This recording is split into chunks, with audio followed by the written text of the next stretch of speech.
And here is the unit, guys. It says it's the best quality, tangle free, and you already know you don't need that stuffing. So there's the tabs. They're gonna go on the front of your head. They actually went on the front top of your head. They didn't go on the sides like I thought. So right here, guys, you already know that you got to get it in with this big head, small head friendly.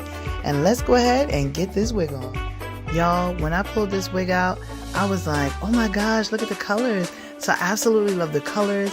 It's super bouncy. Now this wig is synthetic, but it is nice, honey. And it's super long. Like you're going to see later on, I'm going to show you actually like the length. Because I actually go ahead and cut them bangs. But look at the bounce on this wig, y'all. Like I am shook. This is like amazing. I absolutely love this wig. And the color is phenomenal, girl. Yes. So right here, I'm just showing you that you always want to do your sideburns, just in case you want to do that whole tuck behind the ear thing. You know, the wind blows, at least you can see your sideburns are done, and it kind of looks nice with the wig. You ain't got little kinkies hanging out.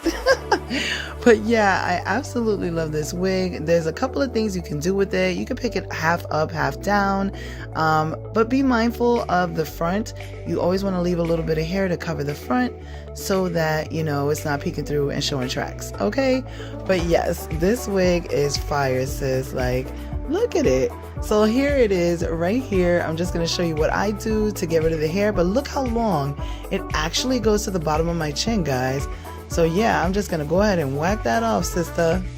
Yay! I want to say this wig is at least 12 inches, at least. But the curl pattern, everything is super cute. And I chose not to pull the curls out because I actually want to keep it nice and spirally. I like it like that. And then as it gets older, of course, you can always pluck it out. I want to thank you guys for watching this video, and I will see you guys in my next Amazon review. Bye for now.